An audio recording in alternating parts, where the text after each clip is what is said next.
Is-sena tal-Majjistra, mill-kura tal-om sa dik tat-tarbija, hija fost l-eqdem snajja li wieħed jista' jaħseb fihom.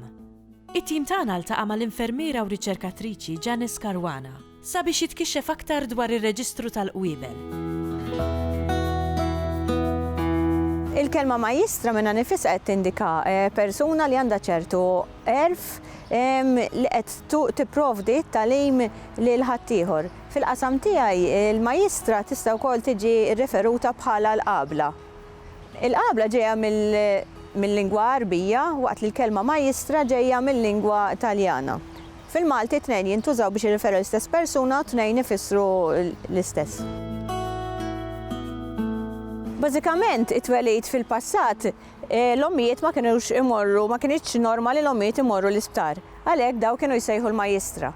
Il-majjistra kienet tkun taf l-omtu li tqala kważi kollha għaliex il-majjistra kienet tkun magħrufa mar-raħal u kulħadd kien ikun jafża li wasal biex iwellet.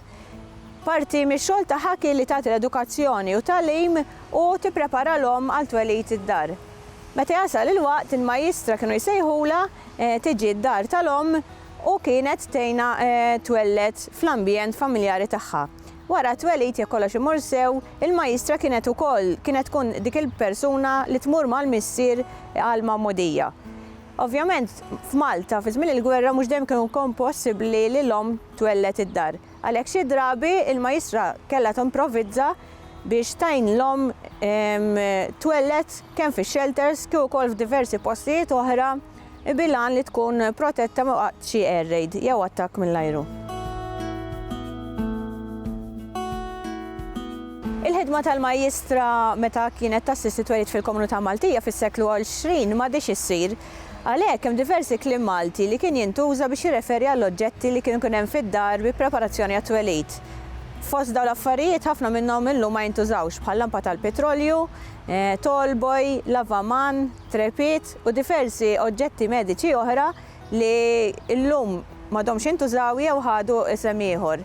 Bħal pompa tas-sider u hemm diversi kliem ieħor li llum ma tantx għadu jintuża bħal treddieħ, tqanżieħ, ħlas, twelid u kliem ieħor simili relatat ma' dan il-mistier.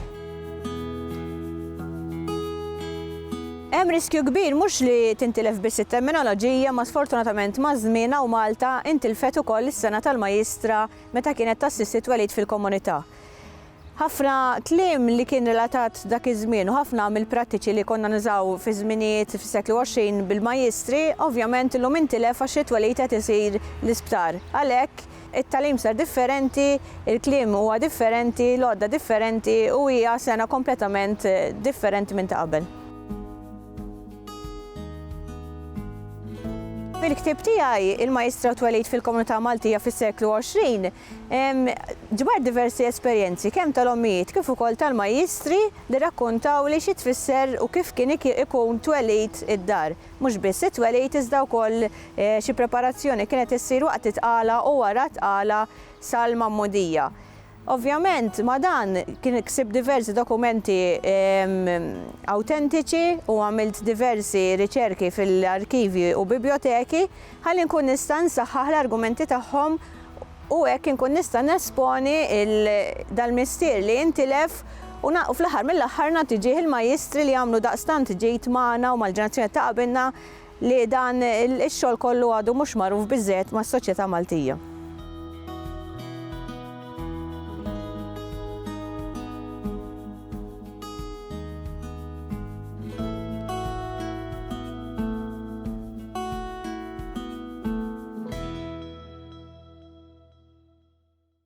Il-Sinna jixtieq jirringrazzja lill-Aġenzija Nazzjonali tal-Litterizmu, lill-Kunsill Malti għall-Arti u l-Kultura, lill-Ministeru għall-Edukazzjoni u x-Xogħol, lill-Kunsill Nazzjonali tal-Ilsien Malti u lid-Dipartiment tal-Malti fil-Fakultà tal-Arti l-Università.